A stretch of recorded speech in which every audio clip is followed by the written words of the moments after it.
Bonjour à tous, ici Adrien. Aujourd'hui on est le samedi 11 novembre 2023 et dans cette vidéo nous allons parler du projet Fedora et plus particulièrement de la distribution Linux Fedora. Vous savez, la version 39 de Fedora Linux a été publiée le 7 novembre 2023.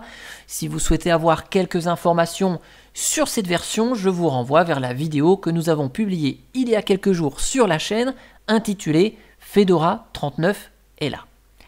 Cependant, si vous lisez attentivement la nouvelle du Fedora Magazine, on peut voir dans la petite introduction de l'article que Fedora 39 est arrivé très exactement 20 ans et 1 jour après la Fedora Core 1, puisque la première version de la distribution Linux Fedora, qui à l'époque s'appelait Fedora Core, est arrivée le 6 novembre 2003. Donc, ça fait 20 ans. Donc je me suis dit, pourquoi pas vous faire une vidéo dans laquelle je vous présente Fedora Core 1, afin que vous puissiez voir à quoi ressemblait cette distribution lorsqu'elle est sortie en novembre 2003. Alors vous vous doutez bien que pour vous faire une présentation d'un système d'exploitation qui est sorti il y a 20 ans, je ne pouvais pas vous le faire sur une machine réelle.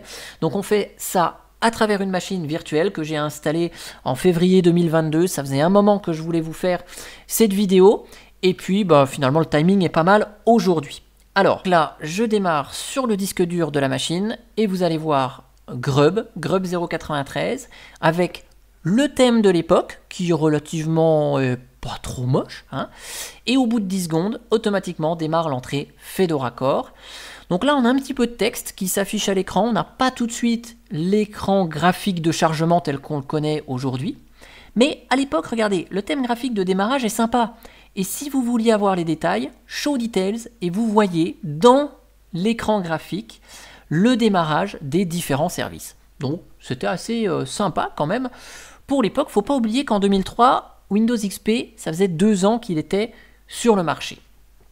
Donc là, on arrive sur l'écran de connexion avec bien sûr la possibilité de changer la langue, le type de session. Donc regardez là, hein, ça pique un petit peu quand même, hein, les boîtes de dialogue, mais bon, voilà, c'était il y a 20 ans quand même, hein.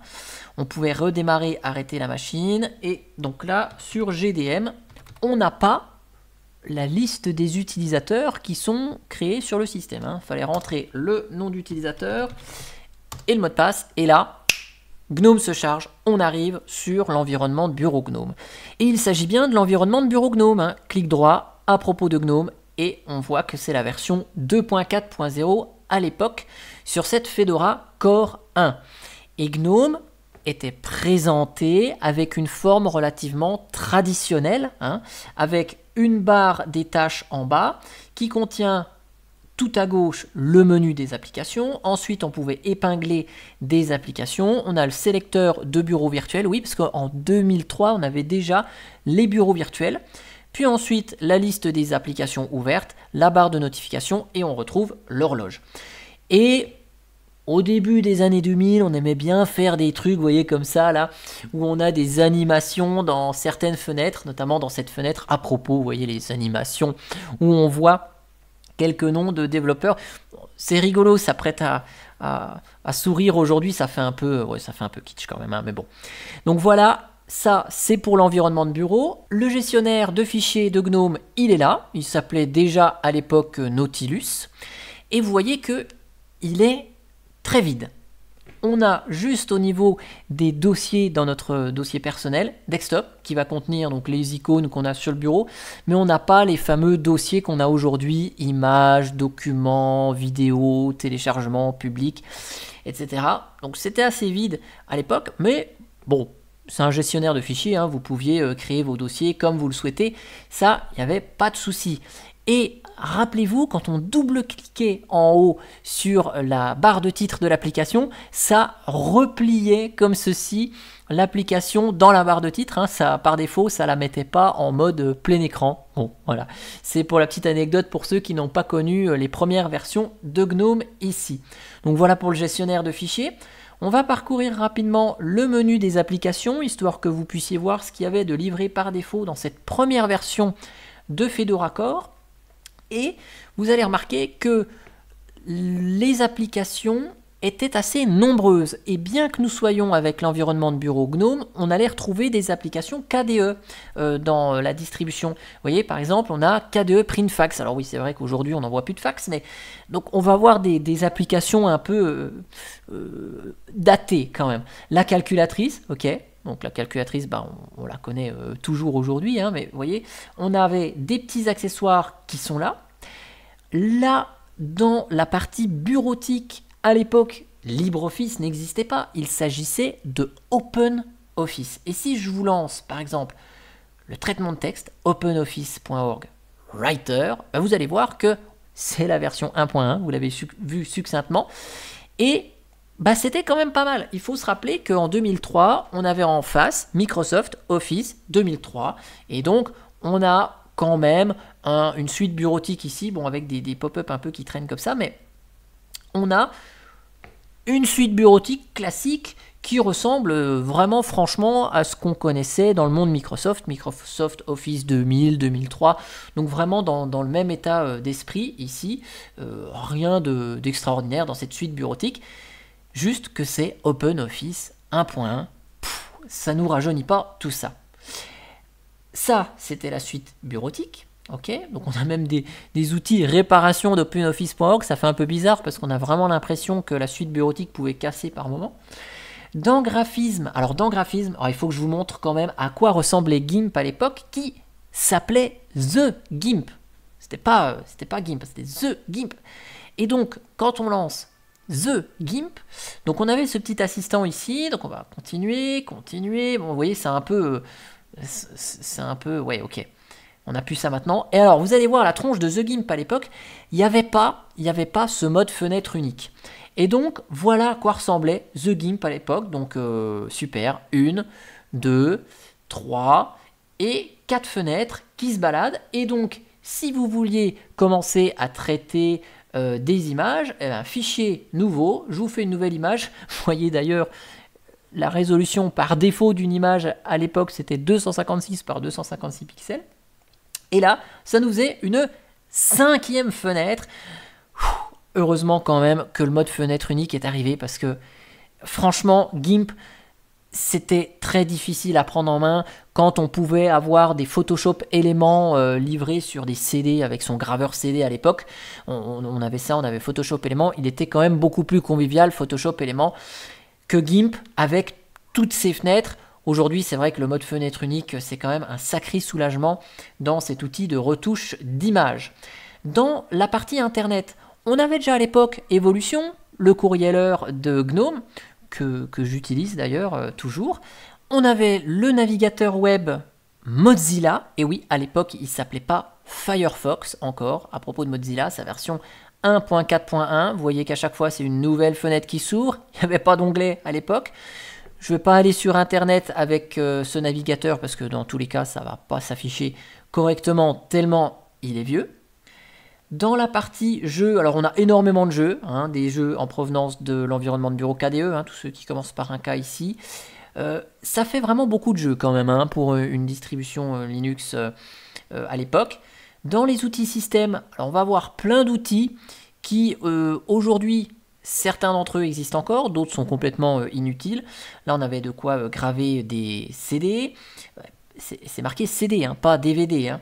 On avait un formateur de disquette, chose qui aujourd'hui ne sert plus à rien du tout. Et rappelez-vous qu'en 2003, se connecter à Internet, c'était pas aussi facile qu'aujourd'hui, juste à se connecter en Wi-Fi ou brancher un câble réseau sur notre box. On avait des assistants à la configuration d'Internet. Oui, parce que on pouvait se connecter en Ethernet, tel qu'on le fait classiquement aujourd'hui, mais certains d'entre vous avaient encore des modems, donc on avait le modem en USB derrière la machine, donc il fallait configurer tout ça, c'était pas, ça marchait pas comme ça d'un claquement de doigts. On pouvait se connecter aussi sur des réseaux en token ring, donc bon ça c'est des choses okay, qu'on voit plus aujourd'hui, mais ça peut prêter à sourire, mais voilà, à l'époque, il y avait des assistants pour se connecter à Internet parce qu'il y avait tellement de choses différentes pour s'y connecter. Maintenant, c'est tellement plus simple. Donc, plein d'affaires ici. On a le terminal que je vais lancer ici. Bon, bah ça, c'est classique. Juste pour info, à l'époque, Fedora portait des noms de code. Et cette Fedora Core 1 portait le nom de code Yarrow. Ça, il y a eu des noms de code jusqu'à Fedora 20, 21 par là, et après, il n'y avait plus. Et je voulais vous montrer aussi la version du noyau Linux qui, en 2003, sous Fedora Core, était fournie en version 2.4.22. Et on va parler un tout petit peu de ressources consommées sur le système. Je vous lance le moniteur système qui, bon, ok, il est pas très joli par rapport à ce qu'on se connaît aujourd'hui. Et là, on voit que Fedora Core 1 ne consommait pas énormément de ressources processeurs au repos. 340 mégas en fonctionnement. C'est quand même beaucoup plus que Windows XP qui, un Windows XP sans antivirus, sans rien du tout, consommait une centaine de mégas à l'époque. Et vous voyez que j'ai formaté les différents systèmes de fichiers en EXT3 puisque EXT4 n'existait pas encore. Voilà pour le petit tour au niveau des ressources. Dans les paramètres système, on va retrouver tous les outils qui vont nous permettre de configurer le système, écran de connexion, impression, réseau, son également. Et on retrouve le gestionnaire de paquets, ajout supprimé des applications. Donc voilà à quoi ressemblait l'outil qui nous permettait d'installer, supprimer des paquets sur notre système. C'est pas très ergonomique par rapport à ce qu'on connaît aujourd'hui. Donc on a les sections pour les environnements de bureau. Et regardez par exemple, là dans applications, on a les applications qui sont triées par thématique. Et donc si je voulais installer des éléments supplémentaires, par exemple en son et vidéo, je clique sur détail, hop, ça me liste donc les paquets de base, ça me liste les paquets supplémentaires. Et donc si je voulais installer un logiciel supplémentaire, par exemple GRIP, je clique ici, OK. Une fois que je l'ai sélectionné, je ferme cette fenêtre et je clique sur mettre à jour pour mettre à jour la liste des paquets. Bon, c'était pas très ergonomique, mais je voulais quand même vous montrer à quoi ça ressemblait, parce que aujourd'hui on sait ronchonner que les outils sont pas forcément jolis, sont pas forcément ergonomiques. Voilà comment c'était à l'époque quand même, faut pas oublier tout ça. On a plein de petits outils qui vont nous permettre de paramétrer notre session utilisateur. On va pouvoir changer nos renseignements, mettre une photo pour la connexion, mettre un arrière-plan différent de celui livré par défaut, changer le comportement des fenêtres. Et tous ces outils étaient rassemblés dans le centre de contrôle qu'on a toujours aujourd'hui sur KDE, sur GNOME, vous avez toujours ces panneaux de configuration. Allez, puis tant qu'on est ici, je vais vous lancer l'outil économiseur d'écran pour vous rappeler les bons vieux écrans de veille que nous avions à l'époque et qui étaient très utiles parce que sur nos micro-ordinateurs, comme on disait, qu'est-ce qu'on avait? On avait des écrans cathodiques. Et ces écrans cathodiques, vous avez un souci, si vous affichiez pendant de très très longues minutes le même contenu, au moment où l'information sur l'écran changeait, vous aviez encore un peu d'incrusté dans l'écran ces informations qui étaient restées affichées un long moment. Donc les écrans de veille étaient là pour ça, souvent c'était un fond noir avec des animations qui s'affichent différemment à l'écran, mais vous aviez ce genre de truc qui modifiait l'apparence, l'écran est absorbé. L'idée de ces écrans de veille, c'était surtout de ne pas avoir toujours la même information affichée à l'écran statiquement, information qui pouvait s'afficher quand justement vous quittiez l'ordinateur quelques minutes. Donc ça, c'est pour les préférences, c'était rigolo de faire ce petit aparté sur les écrans de veille. On a Emacs qui existait déjà. Dans son et vidéo, on avait un lecteur audio, un lecteur de CD audio, oui, parce que c'était pas géré par le même type de lecteur à l'époque. Lire un CD audio, c'était pas le lecteur audio qui pouvait le faire. Donc lecteur audio super basique, ici, XMMS présent. Et puis dans son et vidéo, donc le lecteur de musique, à l'époque, c'était déjà Rhythmbox qui était là.